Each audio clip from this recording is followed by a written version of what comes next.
The opinions expressed by the Reverend are his own and no one else is on the planet. Not friends, not foes, not supporters, not detractors, and certainly not employers.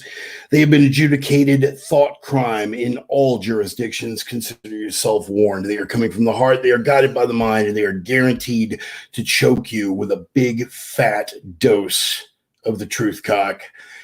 It's that time again, boys and girls. Welcome to the Sunday sermon. A lot of stuff. It's weighing heavy. Let's get this thing rolling. Where's my fire? Everybody in on the drum roll.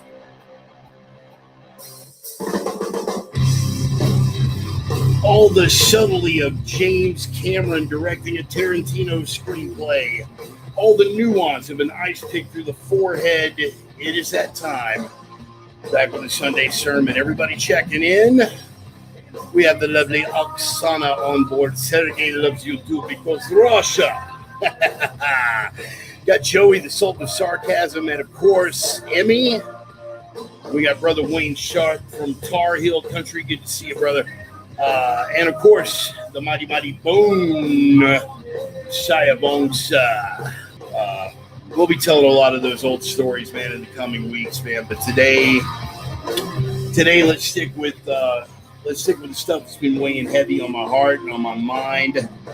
What's been right out there? We got, oh man, Stone. Glad you could make it.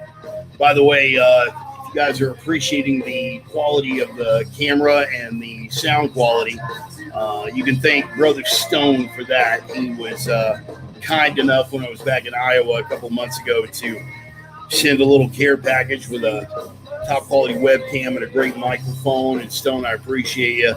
God, man, me and Stone go all the way back to 1995. Speaking of dearly departed great people, man, we were brought together by a certain Harold Best back in the day.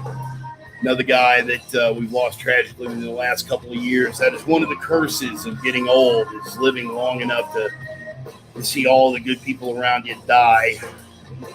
And unfortunately, in this day and age, to see all the bad people around you keep right on living, walking between the raindrops. But that is the way of things, is it not? Brother Joel on board. We got Kerry. Good to see you. I know the old man's out there too. What's up, brother? Roman. It's been a good weekend, man. It's been a good weekend. A lot of stuff that is weighing heavy on me on a socio-political level, but on a personal level, man, things are pretty fucking cool. Can't complain. I mean, I could complain, but who's listening anyway, right? Well, you guys are. You guys are kind enough to tolerate my rants week in and week out. Gives me a sounding board, and it's certainly cheaper than therapy. I appreciate y'all's dedication. I appreciate y'all's patience. Sorry we're getting started a little bit late today. This, aside from being the anniversary of certain massive historical events, September 11th is also my anniversary with my lovely wife, Charlie, who is my biggest fan and my biggest supporter. And I'm up here in Oregon now. That's where work has taken me. I'm in an undisclosed location in Oregon, building a data center for a platform that keeps banning my ass for 30 days at a time. It's fun. But anyway, yeah, September 5th. Do I have September 5th up there? Well, yeah, dude, I'm glad. Thank you for doing that. We can correct that right here on the fly. I'm still getting accustomed to StreamYard. Still learning my way around it. Let's kick that back up there. There we go. Cool. Appreciate the correction there, Roman. Thank you for being on board. And while we're here, we'll go ahead and give the sponsor shout outs, of course, to Roman and Allie and Roxy and all the fine ass women over there at opiumtales.com. You can, they're the erotic pinups and portraits people. You can check out Brother Roman's artwork and his testosterone driven commentary, which is always good to have around. You know, I'm all about that testosterone driven anything. But Roman, outside of being a long time sponsor, is one of my oldest and dearest friends. Oh man. So we got Brother James Pearson on board. So the LEOs of the country and the good sheepdogs and warriors out there are properly represented. Yeah, Carrie, that's That's pretty clever. Also, while we're giving sponsor shout outs, of course, Casey and Dusty Tellison, my Viking brothers over at Nordic Smoke Barbecue. We had Casey on last week, my first official guest on the sermon, giving a shout out to him for Freaks of a Feather, which is his book that was just released from Latop Press, Spokane, Washington. You can find it on Amazon. It's the memoirs of a Marine combat veteran. Casey, dear friend, and of course, Nordic Smoke Barbecue. Those guys are on board as sponsors. They're great people and the only legit barbecue in the Inland Northwest. So definitely go check them out. They have the smoker truck out again that they called the Long Ship. It's out there, camped out in a pawn shop right there off of Sprague in Spokane, Washington, every Thursday. So go by and support them. They're a local business, and they got hit hard by Inslee's lockdowns, just like all the other local businesses did. But they're out there again. And good to have them on board as sponsors and friends. So got that. As Roman was kind enough to reiterate, remember, friends, to hit like and share in this video to bump it up in the algorithm. Algorithm, that's my college word. I have 3 of those. So yeah, it definitely gets a little bit better exposure. So make sure to like and share if you're watching on YouTube. In fact, everybody sound off and let me know what format you're watching on. We have YouTube and Twitter right now. Facebook, I am off my ban. And again, shout out to my brother Moses Baxter over in Montana. Mo from Montana over in Big Sky Country.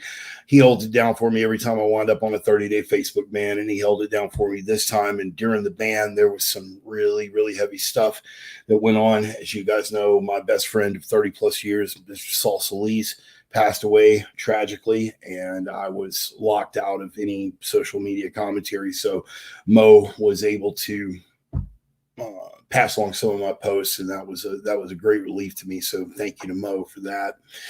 But yeah, I'm on YouTube and Twitter, even though Facebook has relieved me of my 30-day ban for actual participation on Facebook, both on my personal page and my fan page. They have extended the ban on me going live for an additional 30 days. And I'm sure that was just a matter of a policy that's always been in place that just happened to be activated this time and not before. I'm sure it's pure coincidence that that sort of ban always seems to hit usually when I get right about 1,000 to 2,000 views over the course of a week. Suddenly, 30-day ban, pure coincidence. Again, I'm sure, because we all know big tech censoring conservative voices is a right-wing talking point and a dog whistle and a myth and blah, blah, blah. And if you don't believe it, check any of the fact checkers, because Lord knows we can count on their honesty and impartiality as well. Anyway, personal note. So I am out here, as I was saying before. I am in Oregon, small town in Oregon, undisclosed location. I'm working on a project for the aforementioned Facebook, building a data center for those guys. And again, they won't give me the courtesy of, hey man, you're running a crane for us. So we're going to, no, they're still going to ban my ass. I get no professional courtesy on that, but it is cool being back in Oregon. When I first was looking at moving to the Northwest, of course, Seattle was the first place. Dennis Weimer, who is on board. Hey, what's up, Dennis?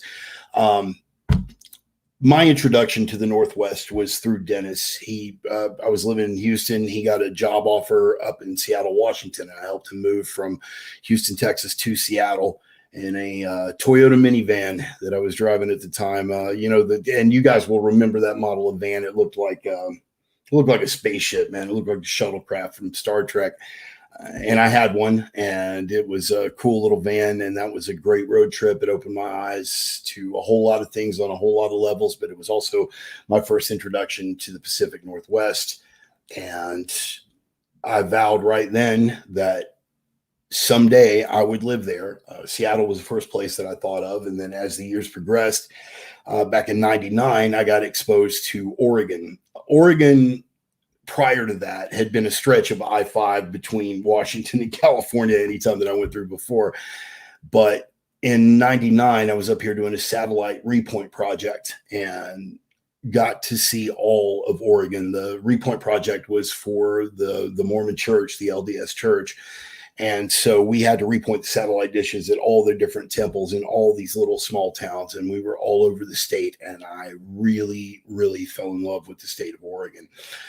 As life has progressed, things have taken me in different directions. And I had sort of forgotten how much I really, really loved the state of Oregon. Now, don't get me wrong. My home in Spokane is wonderful. And I love the BART bunker and I love the inland Northwest.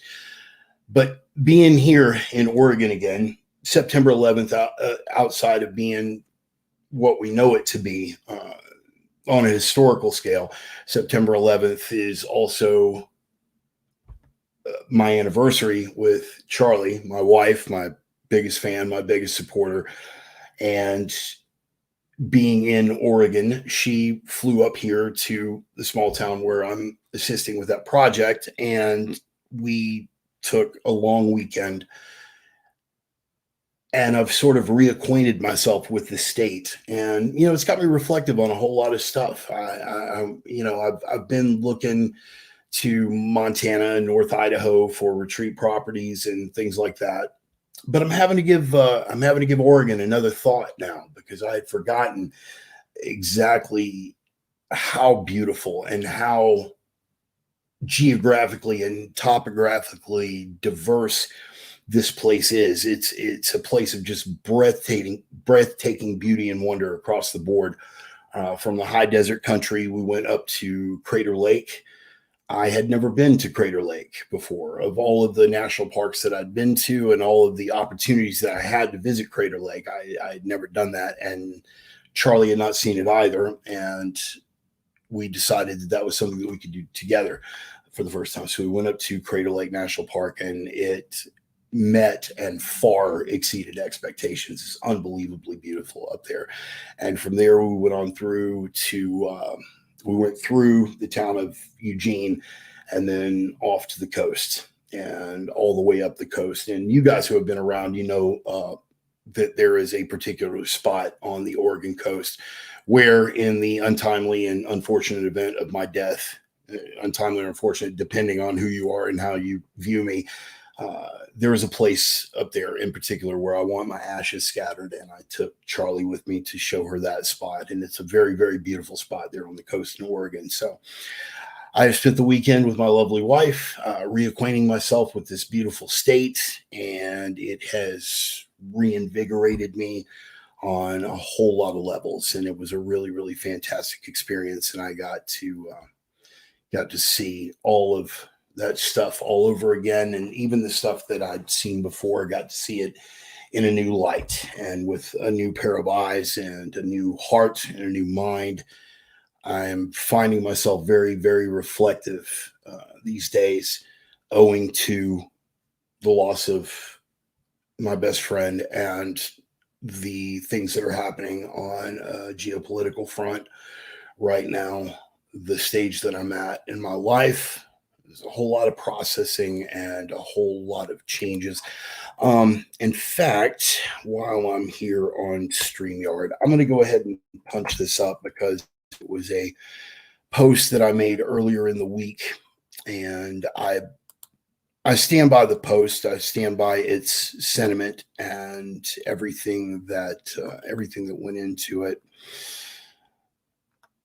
And then there was another post that I made in memory of September 11th, 20 years ago. I'll get into that as well.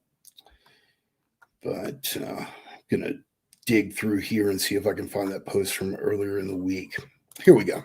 And I'll read this to you verbatim, and then we can get into the finer points of it. A moment of self-awareness and a slight PSA. I have always lamented against willful blindness in people, refusing to see what is patently and painfully obvious, undeniable, and right in their face, because to accept it would force them to re-examine their worldview and substantially alter their way of life. As it turns out, I am guilty. Abjectly and undeniably guilty. The tumult and chaos of the recent past has put all of the cards on the table for everyone. People have been showing me, showing the world, for that matter, exactly who they are, who they've always been, for that matter. It is, as I stated above, patently and painfully obvious, undeniable, and right in my face. And I've been refusing to see it. Because of what these people meant to me once upon a time. And precisely no justification, zero justification can override what these people are showing me now, when it counts, when it's going to count even harder going forward.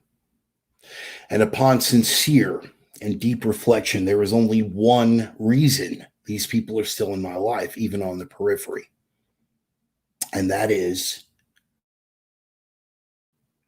weakness. Weakness manifesting itself as a reluctance to let go. For whatever reason, optimism, perhaps, that at some point these people will find their spine. An occasional glimmer of critical thought. The strength of a memory I shared with this person before this person lost their soul. And last, that most empty and useless refuge of the terminally desperate, hope. I watch myself tolerating these unconscionable choices and actions, and I am disgusted, physically sickened, not by their weakness, but by my own, by the weakness that I show in myself, by tolerating it and continuing to allow these people proximity to my own life on any level. I can't fix them. What do you expect from a pig but a grunt? But like so many other things brought to life in the course of recent events, it is an unacceptable weakness in my own character that I find myself compelled to address. So to the people, yourselves included, that look to me for an example, to whom I've ever offered advice or guidance, to the people that hear me say week after week, to be that strength in a world full of weakness, to all of those people, all of you, I apologize for this oversight. I pride myself on being exacting and ruthless in self-examination and reflection. And when my views or my actions are found wanting, I pride myself on correcting that state of affairs. Rest assured, this state of affairs will be corrected. And to the people who, consciously or not, I have carried for the sake of whatever you may have meant to me once upon a time, treasure the memories. Rest assured, I do too. But who you are now, not what you do now, but who you are now, is simply something that I will no longer abide. No hard feelings. Let the process of weeding out begin. Amen. So, in the words of other journalists much more famous than myself, so that's the memo. That's the talking points memo. And it pretty much covers everything that I want to get into today with regard to the state of affairs on a personal level, on a political level, on a social level, all of these things. Ryan, that's fucking brilliant. I like it. Remember the 11th of September. Uh, Anyone else experience that glitch in the matrix? Joey, I love having you around, man. But yeah, to the memo. Every week, it's one of the prime directives, and we all know him, man. We all know him. Be the signal, not the noise. Be the light in a world full of darkness, and most importantly, to be that strength in a world full of weakness. Weakness can manifest itself in a whole lot of ways, whether it's physically, whether it's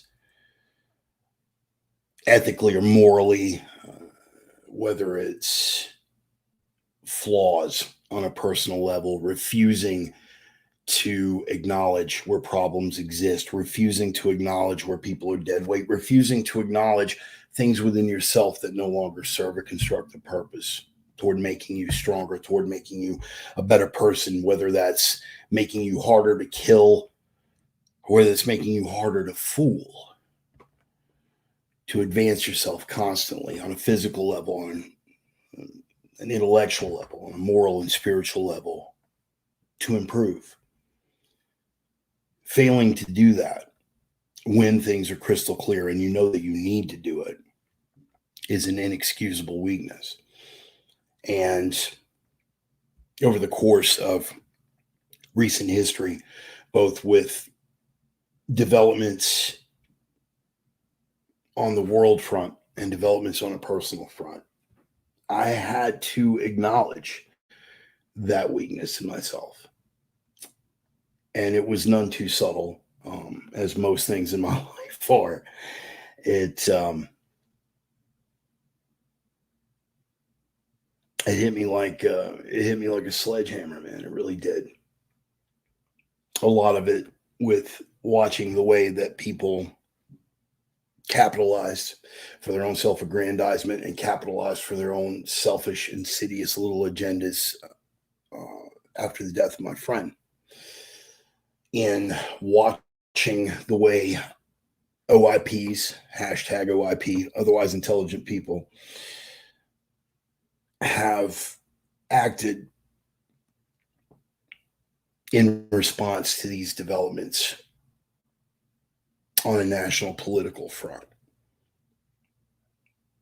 Watching the ease with which people are swayed, watching the ease with which people are propagandized, watching the ease with which people are driven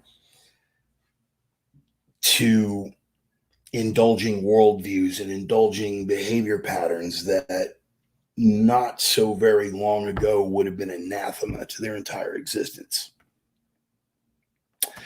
We, as of this weekend, are celebrating the 20th anniversary of September 11th.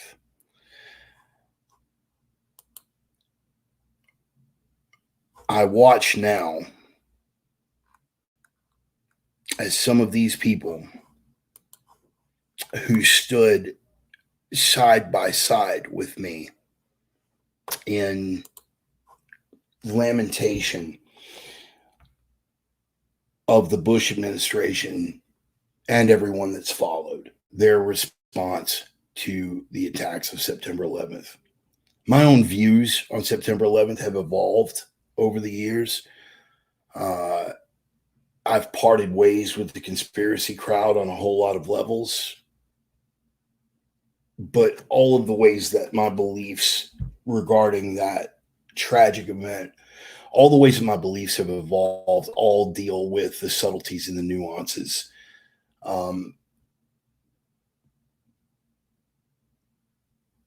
Easy example, I'm a lot more inclined to believe now prior knowledge and lack of action than I would have been then to believe actual coordination and big sinister plot. I'm a lot more inclined now. I'm a lot more inclined now to believe. That's a rabbit hole we can get into another day. suffice to say, my beliefs have changed and evolved somewhat with regard to September 11th over the years. But the one thing that has never wavered, that has never changed,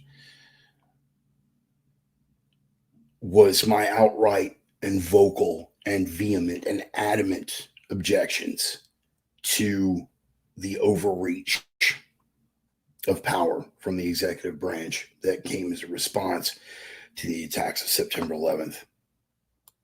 I raged for 8 solid years against the actions of the Bush administration.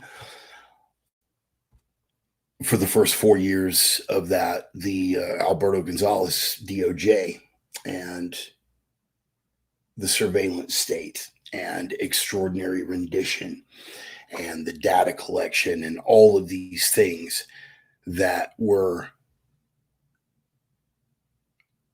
put into practice with the Bush administration, with the ruling set at the time, seizing upon the opportunity of a state of emergency where everybody was in distress over a very, very real thing, over a very, very real attack, over a very, very real existential threat from a culture incompatible with our own that had lashed out against us in a horrible, if predictable, fashion and taken the lives of several thousand Americans.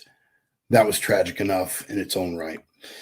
But what followed, the actions of our so-called leaders, the actions of the federal government, the Bush administration, the Gonzales DOJ, the Patriot Act, extraordinary rendition, all of these things that were put into place, not against our enemies, used against our enemies in some capacity, but the overall thrust was the use of that extrajudicial, extra-constitutional power play by the federal government against United States citizens. 2 decades hence, none of those things have been withdrawn. None of those things have been re-examined. In fact, most of them have been expanded upon. Not doing teams, priding myself for as many years as I did on being a right-leaning libertarian, I raged against the Bush administration because what they were doing was wrong. Some of these hashtag OIP, otherwise intelligent people, the minute their team got back into office, when the mulatto messiah assumed the Oval Office and expanded the FISA courts, renewed the Patriot Act, expanded the surveillance state, spied on United States journalists, spied on American citizens that were journalists, all the things that were exposed by Snowden and all of the ways that they tried to crack down on the people that exposed them, Julian Assange, Edward Snowden, etc. There's another post I made this week, specifically yesterday on the anniversary of September 11th. 20 years ago this morning, I woke up late for work and dashed out the door without my usual morning news fix. Arriving at work, the shop was empty, and I found everyone in the office clustered around a television set, watching a replay of the second plane impact, hearing CNN talk about reports of a truck bomb at the Pentagon. In the moment, I knew only that priority one was getting my daughter from our prearranged shit hits the fan meeting spot, where, fortunately, my friend Tiger John Miller had gone and stood guard to ensure her safety until my arrival. But in the longer view, I knew instinctively that the world was now a different place. Forever. 20 years hence, I mourn not only the dead, but the liberties that their deaths were so callously exploited to snatch from us. And for the very soul of a nation that eagerly throws away its remaining freedoms for far less of an actual threat.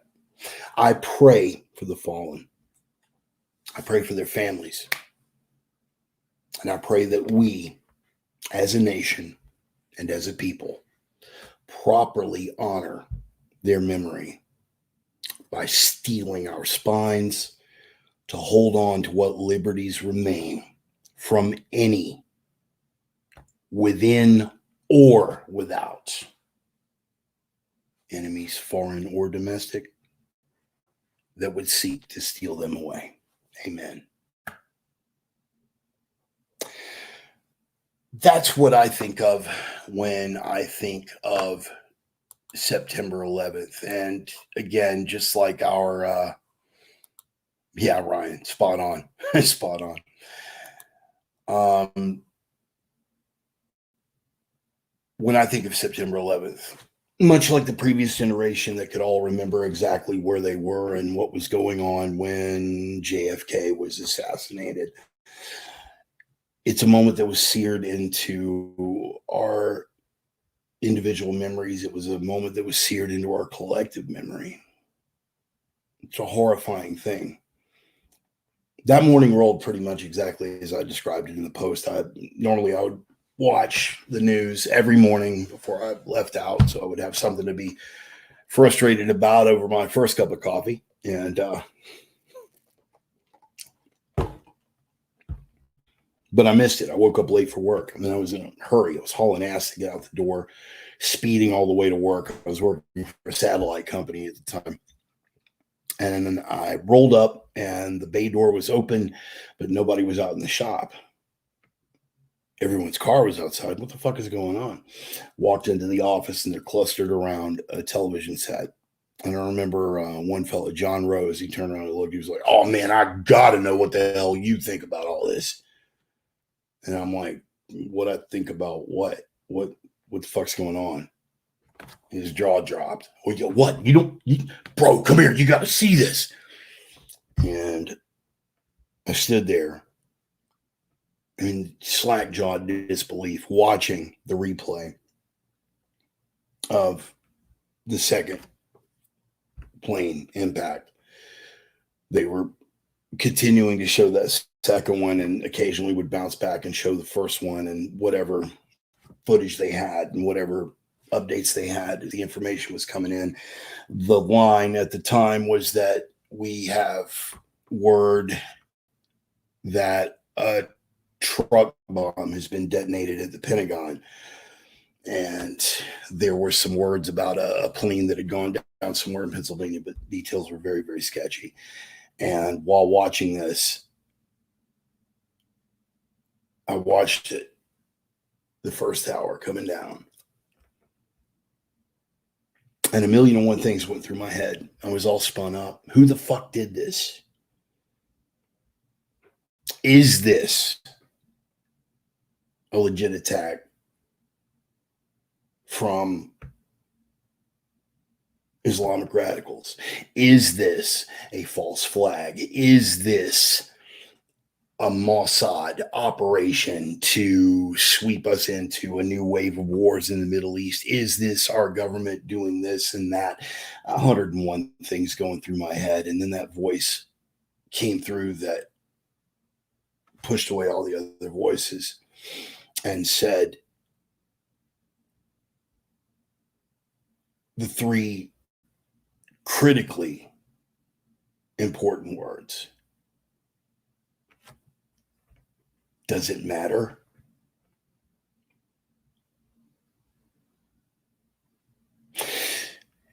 It does in the long term, but in that moment, that was the question that voice in my head needed to ask me, because in that moment, it didn't matter.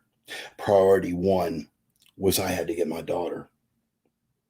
Being a lifelong prepper and schooling my daughter at an early age with regard to this stuff, we already had our plan. If something ever gets sideways, You leave the school, you go to either location A or location B, depending on circumstance, and you wait until I get there.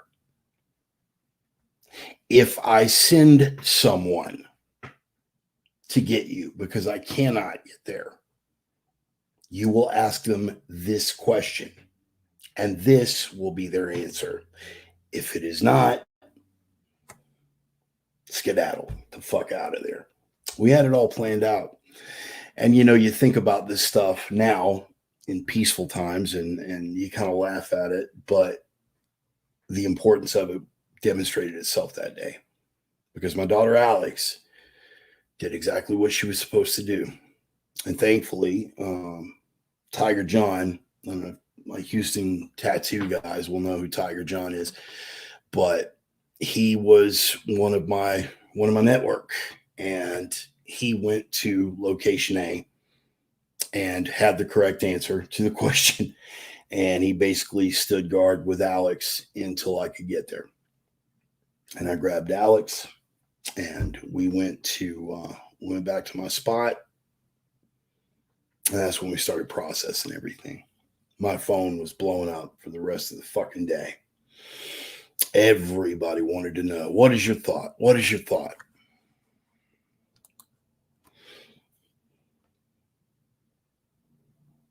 And my answer, again, those three magic words: doesn't matter.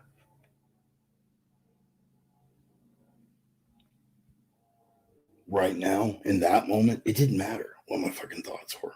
That's something for the longer view, but what you have to deal with now is what's directly in front of you. And so when people would ask me, dude, was it Israel? Dude, was it Muslims? Dude, was it the government? Dude, was it? Doesn't matter.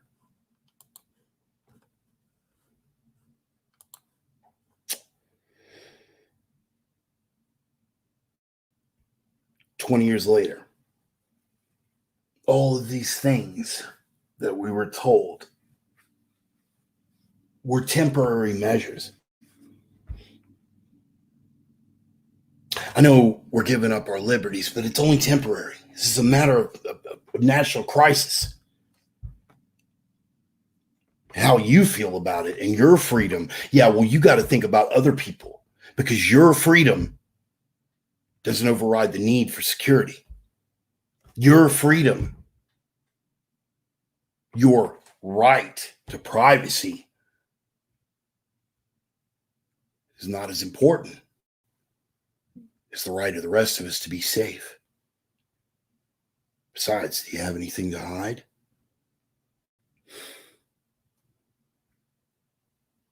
But hey, don't worry about it because we're only going to take this for a little bit. It's only until the crisis passes. We just need this little thing just for right now. But as soon as the crisis passes, we promise we'll give you your rights right back.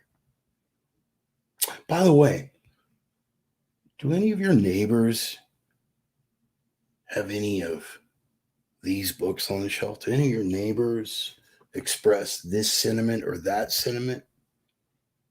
If you see something, say something.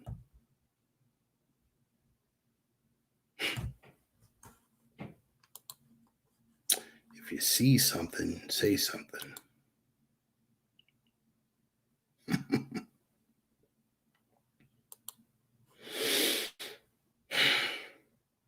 But it's only temporary. We'll give you your rights back as soon as the crisis passes. We only need you to spy on your neighbors just for now. We just need to put these measures into effect and control movement and enable the government to do this thing and that thing just for right now.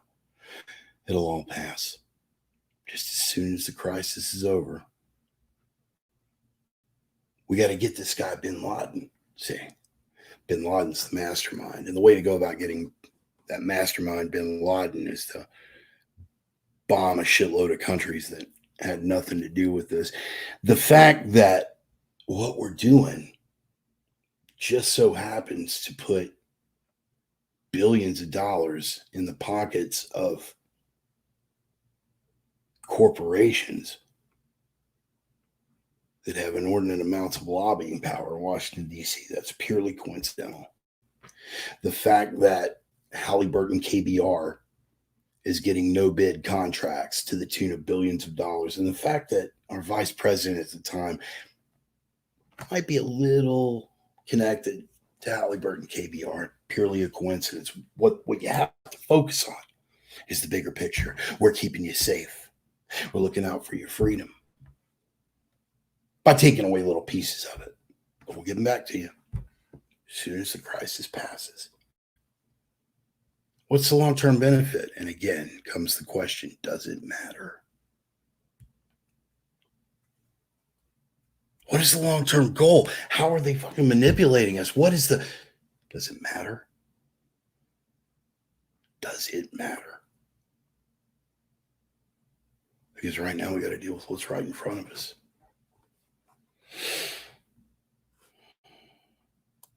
So fast forward 20 years. You've heard me say this from day one. You will continue to hear me say it. I have never wavered. I have never backed off because I've never doubted. From day one, was it Rahm Emanuel used to say, never let a good crisis go to waste? Of course, he was quoting from somebody else who lived their political life by those same Machiavellian machinations. See, Machiavellian machinations. There's two more about college words. I got like 3 of those. Am I over? I think I might be over on my college word quota. Rahm Emanuel reiterated it under Obama, and he was right. Coming from their perspective, if that's the way you want to seize power that you don't otherwise have, you never let a good crisis go to waste. And good Lord, was that a good crisis? We've been attacked. We've been attacked by a power from overseas, a culture that we were essentially in a perpetual state of war with.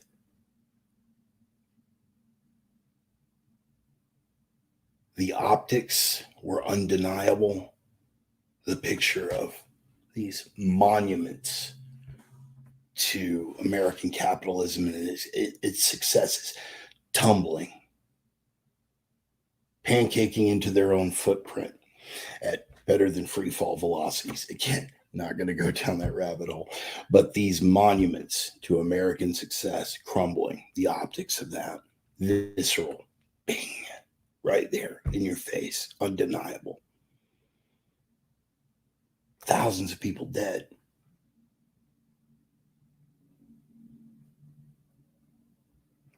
Tragedy and a crisis,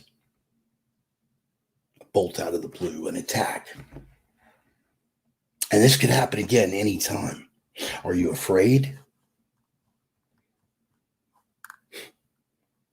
His brother James Pearson was just telling us in this post here, fear is the greatest weapon. It doesn't require reality to be deployed. Spot on, Brother Pearson, spot on. Because the fear that we were being sold was completely out of proportion to the reality of the threat at the time. Was then, is now. I haven't even gotten to the COVID part yet. I'm talking about with regard to the war on terror.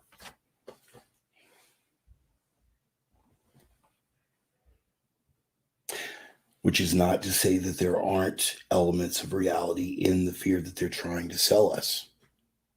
It is a very real fact that the culture of Islamic fundamentalism wants us dead. It's an absolute fact. They're one of the largest religions on the planet. And that when you have 4 billion people, right? Let's say that, what is the latest? Somebody want to Google that for me real quick? I think Islam has a 1.5 billion followers worldwide right now. What do we always hear? Yeah, but it's a little tiny minority. It's only a tiny minority that's radicalized. It's only a tiny minority. when you have 1.5 billion followers, if 1/10 of 1%, that tiny minority we're always being beaten over the head with, 1/10 of 1% of 1.5 billion is a fuckload of people that want us dead. So yes, it's very real threat, existential threat.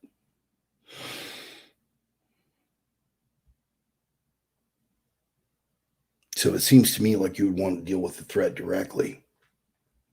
And the way to deal with a foreign enemy seems sort of counterproductive to create a massive surveillance state to spy on your own fucking citizens. In the same way that it seems counterproductive to demand that shitloads of American citizens be vaccinated while our wide open southern border has no such requirements. While the 100,000, I believe the conservative estimate was, 100,000 Afghans that we just flew the fuck out of there who haven't been vetted. Oddly enough, they're a threat on both fronts. They are the unifying element between the crisis they sold us 20 years ago and the crisis we're facing now. Because we just opened the door for 100,000, none of whom were required to be vaccinated. Almost none of whom were properly vetted for ties to terrorist organizations. We just threw open the door and fucking let them in. But we're going to crack down on you, the American citizen. We're going to make sure 20 years ago, we're going to make sure that we spy on American citizens, but we're not going to look at, say, an Army officer at Fort Hood who's in contact with radical mullahs, who's making public comments about persecute and behead those who disparage Islam, who had complaint after complaint after complaint after complaint from his own subordinates and from his own fellow officers that this guy is talking a lot of radical shit. But we can't move on him. Not at Fort Hood. We can't move on him because that would be Islamophobic. That would be intolerant. We can spy on American citizens, but we can't follow up on real terror threats. Have we learned our lesson? 20 years hence, we can require that American citizens get a jab, but 100,000 unvetted Afghans, no such requirement. A wide open southern border, no such requirement. Peppermint Patty, Psaki, Jen Psaki, news conference the other day, circle back lady, who's asked point blank, the Biden administration is ordering hundreds of thousands, millions of American citizens to get vaccinated, but there's no requirement for illegal immigrants coming across the southern border or even migrants that are coming in through the gates that we're accepting. There's no such requirement for them. What is the justification for this? And her literal response was, that is correct, and move on to the next question. They're not even addressing it now. We're beneath them. We're beneath the level of anything that they feel like they need to justify anything to. On the anniversary of September 11th, our competent president, our historically elected president, our president who got 80 million votes, more than any presidential candidate in American history, the most popularly elected president in United States history. And on the anniversary of September 11th, he had planned on it being a great big photo op. Not he. I should be specific about that. He is a doddering cadaver that doesn't know what fucking planet he's on.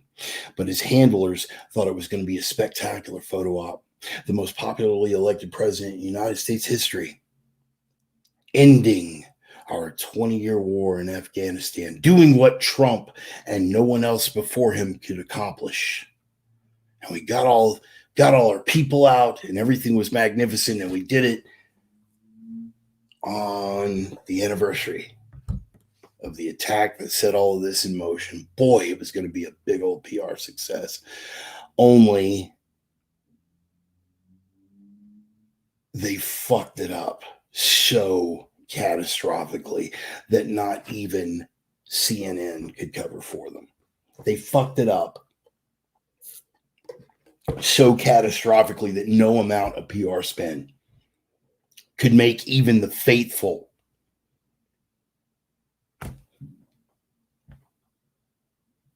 believe the line of bullshit. So instead of having that as your talking point and us getting to do a great big high school team pep rally, yay, Biden, for ending our 20-year war, all of a sudden they're in major damage control, and almost overnight they had to figure out a way to spin this motherfucker. This absolute shit show. And to top it off, not only did we not have a clever photo opportunity, we got 13 dead Americans. We got hundreds left behind in country. And now they can't even cover it. The memos are coming so quick. Not only not helping to get those Americans out, but the State Department is actively preventing private citizens from doing what the American government cannot or will not, as in refuses to do. That's where we're at 20 years after that attack. He did not even speak. Why? Because they couldn't even count on him reading off a fucking teleprompter. This doddering cadaver of a fucking husk of a mannequin that is posing as the United States president. They couldn't even trust him with that. He had to do a pre-recorded statement that was set out. He visited all the places. He went to Shanksville. He went to Ground Zero. He went to the Pentagon, but he didn't speak. What could be more telling than that? On a day that we needed to hear from an American president, a real one, with balls in his spine, real ones, the best they could do was a pre-recorded statement. That's where we're at. In the weeks leading up to this, and in fact, just days before, we were lectured to and had his 6-point plan to control the pandemic revealed. All this coming up on the anniversary of September 11th. You see, the photo op that he wanted to celebrate that important historical anniversary, he didn't get. So he went the polar opposite end of the spectrum and celebrated what it's like to seize power based on exploiting a crisis. And this is what he gave us. His 6-point plan, requiring all employers with 100+ employees to ensure that their workers are vaccinated or tested weekly, requiring vaccinations for all federal workers and for millions of contractors that do business with the federal government, requiring employers to provide paid time off to get vaccinated, requiring vaccinations for 17 million healthcare workers at Medicare or Medicaid participating hospitals and other healthcare settings. We're running up on a critical nursing shortage. Isn't that what we're told? Yet, if they refuse the vaccination, they're going to be summarily and unceremoniously fired from their fucking job. These were the same people that did this job and were lauded as heroes, my wife included, lauded as heroes for an entire year plus when a vaccine wasn't even available. But now, when they're really needed, after they were heroes, if they don't want to get that vaccine, well, you selfish little worthless drone. Off to the rack with you. You're fired.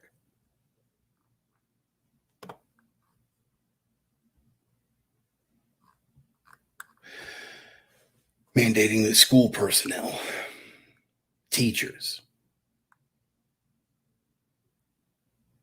all required to get the vaccine. Support for small businesses and expanding the Paycheck Protection Program, all these things. That's all window dressing.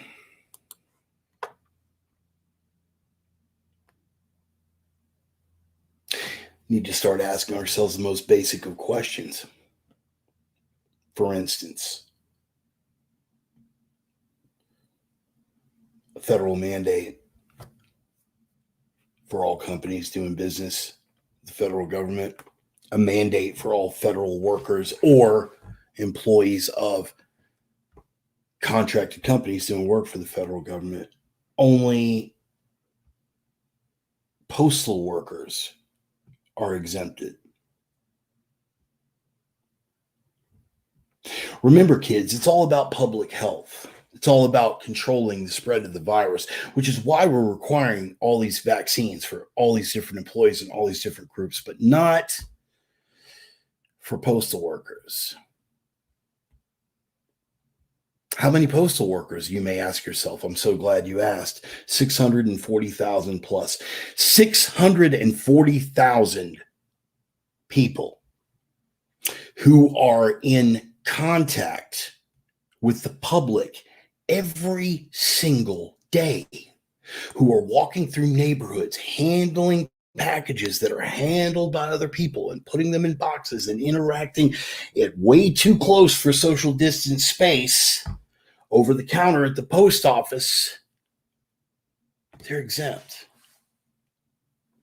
But remember, kids, it's all about public health. We need access to your medical records. We need to make sure that you've been properly vaccinated. And we need to make sure that you haven't been in contact with somebody else who might be a threat, which is why we need contact tracing. We're going to mandate that you load these apps onto your phone. Port, we're not there yet. Right. And we're never going to get there. Right. We're going to mandate contact tracing apps be downloaded onto your fucking phone if you want to do business, if you want to be able to hold a job. We're going to mandate that you have vaccine passports if you want to do business, if you want to have a job, if you want to function like a normal human being. We're going to mandate that for you, an American citizen. We're not going to mandate it for 100,000 plus unvetted Afghans. I didn't realize we had that many interpreters, first of all. I didn't realize you could be an interpreter and not speak a word of fucking English. But leaving that aside for a minute, it's all about public health. We need this, and it's only temporary. It's in a time of crisis. As soon as we get this crisis done, I'll give you all your rights back. 2 weeks to flatten the curve. Oh, it's only a mask. Don't worry, we're going to give you all your rights back. And if you think we're going to keep pushing this and you think it's not going to go away, just let us know, because that makes you one of those tinfoil hat conspiracy theorists. This is where we're at. But remember, kids, it's all about public health. The surveillance state. Remember that? It's all just temporary. The expansion of the FISA courts, the Patriot Act, it was all just temporary, and it was all in the name of the war on terror. It was all in the name of getting those bad guys from overseas that presented a threat to our way of life, to our freedom. That's why they had to spy on you. It was all about keeping us safe from those madmen from overseas who were plotting terror attacks in the caves and delivering them against the world's most powerful industrialized nation. To save us from those guys, which is why we have to spy on you. We got to save us from people like Nidal Hassan at Fort Hood. Those people are a threat. Those people are an enemy, which is why we can't act on them, which is why we can't spy on them, which is why we can't act on anything that we find out by spying on them, even when it's hand delivered in complaint after complaint. We can't do anything about that. Why? Because that would be Islamophobic. Spy on you.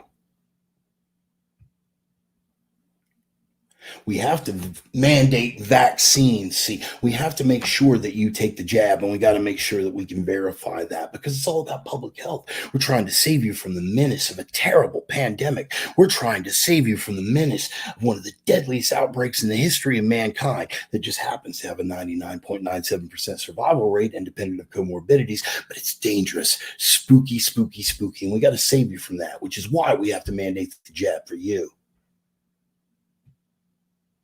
But not for hundreds of thousands of immigrants coming across the southern border, even when we do capture them.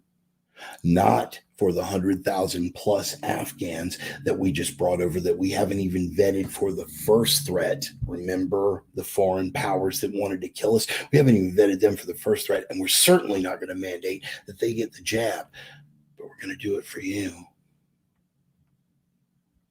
It's all about keeping you safe, see?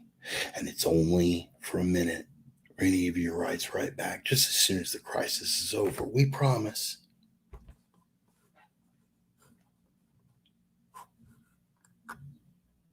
What is the long-term goal? How are they going to go about these things? What is the end game, Bart? What is the end game? Again, we're back to those three magic words.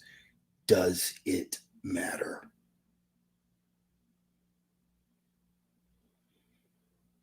Because the end game has always been the same. Control at any price. 20 years removed from those tragic events. 20 years removed from an attack. Again, without going down the rabbit hole, from sticking with the official story, an attack from a foreign power and a foreign culture that sought to destroy us. And their way to respond to that was by taking freedom away from you.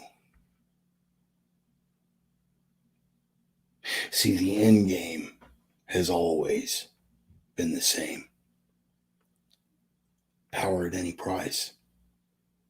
They seized it. They continue to seize it. Day by day by day.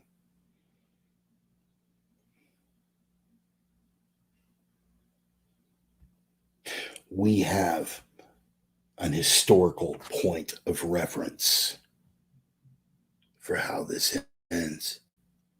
I don't think, well, I don't want to go down the rabbit hole of divine providence here. I think there's a reason why the universe acts the way that it does. And there's a reason why we are revisiting the 20th anniversary of September 11th now that we have this new crisis, now that we have this new threat.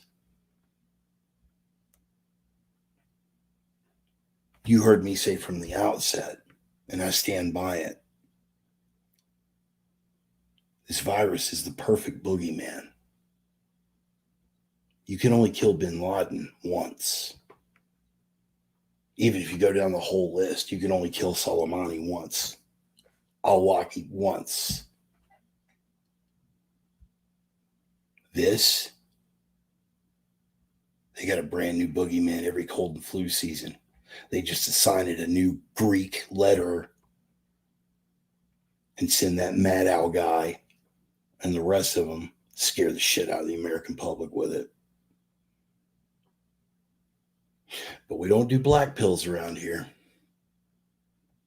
Within days, 3 days of Biden's announcement, 27 states have outright rejected the mandates.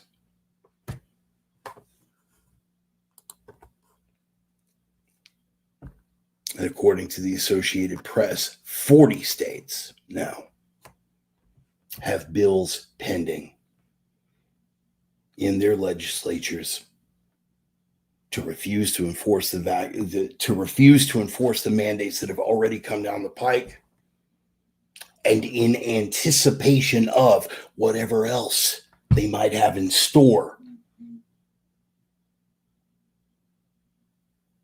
to preemptively say, we're going to ban that law from even being discussed.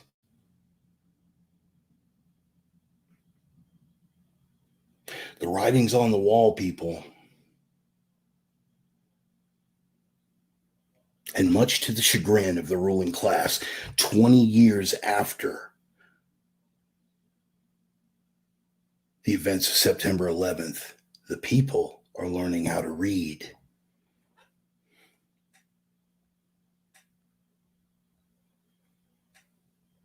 So we dig in our heels and we steel our spines and we let our balls drop. Because rolling forward, they haven't given up 1 inch of the power that they seized 20 years ago on September 11th. And they're not going to go gently into that good night now. But as long as we've got our minds, our hearts, our souls in these hands right, when you ask what they might be bringing down the pipe next, 3 magic words, man. Does it matter? Knuckle up, bitches. That light at the end of the tunnel is making itself visible. We're coming together. Grazers are going to graze. Lead them to their feast, man. Let them have their moment. But where I came in with all of this, I plan on honoring myself on a personal level, and I'm going to suggest it for all of you as well. When these people show you who they are, people can change what they do. I'm not talking about what they do. When these people show you who they are, take them at their word. The bonds that you build with the people that are close to you, now is when it counts. What you and your homeboy might have had 20 years ago. In fact, you got some old war stories about back in the day. Who the fuck are they now? And more importantly, who are you? So take a good hard look. Re-examine all the ways that all of these things are going to matter. Re-examine where your priorities are and how you make the move going forward.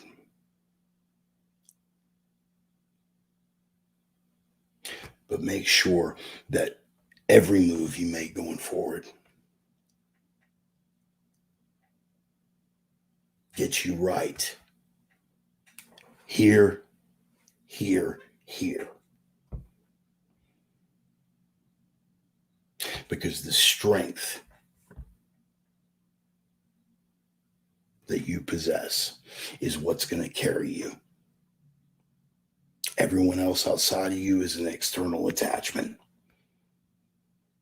Take a look at those attachments and figure out if they are assets that help to make you stronger, here, and here, or if they're dead weight that you're carrying here and that is going to best serve you by getting put way the fuck over there. I am the Reverend. That is the gospel. Appreciate you guys being here. I'm about 10 minutes over right now, but I wanted to get it all out. Guys, listen, it's going to get tough. It's tough now, and it's not letting up anytime soon. I promise you. But the good news is we are not out of the fight. The good news is, if anything, we're more in the fight. We're actually taking it to them now. We're not sitting back on our heels, doing our best to survive the round. We're actually coming out chunking. 27 states taking a good look at what's going on and said, fuck you, we won't have it. It's going to get more. We're picking up steam. We're picking up momentum. And every one of us are getting stronger as individuals. And that is what makes for a more powerful collective. Find out who your kindred spirits and your like minds are and adhere to them like iron. Build the tribe. Build the family. I love all you guys, man. Thank you for showing up. Thank you for continuing. Thank you for continuing to indulge me. You want to spread the word. Let people know, hey man, there's a crazy fat old crippled motherfucker that rants and raves for an hour every Sunday. Maybe you'll dig it. Check out the program. If you got some coin you want to throw me, that'd be great too. I'm on PayPal, Venmo. I'll pass around the digital collection plate. But the main thing, first and foremost, you guys know this. You know the prime directives, and they're going to be even more important going forward. Be the signal, not the noise. Be the light in a world full of darkness. And as always, and most important of all, be that strength. That strength in a world full of weakness. I am the Reverend. That is the gospel. I appreciate you guys being here. Happy anniversary to my lovely wife, Charlie. Let's take good care of yourselves, man. I'll see you next Sunday. I'm the Reverend. That is the gospel. I'm out. Thanks.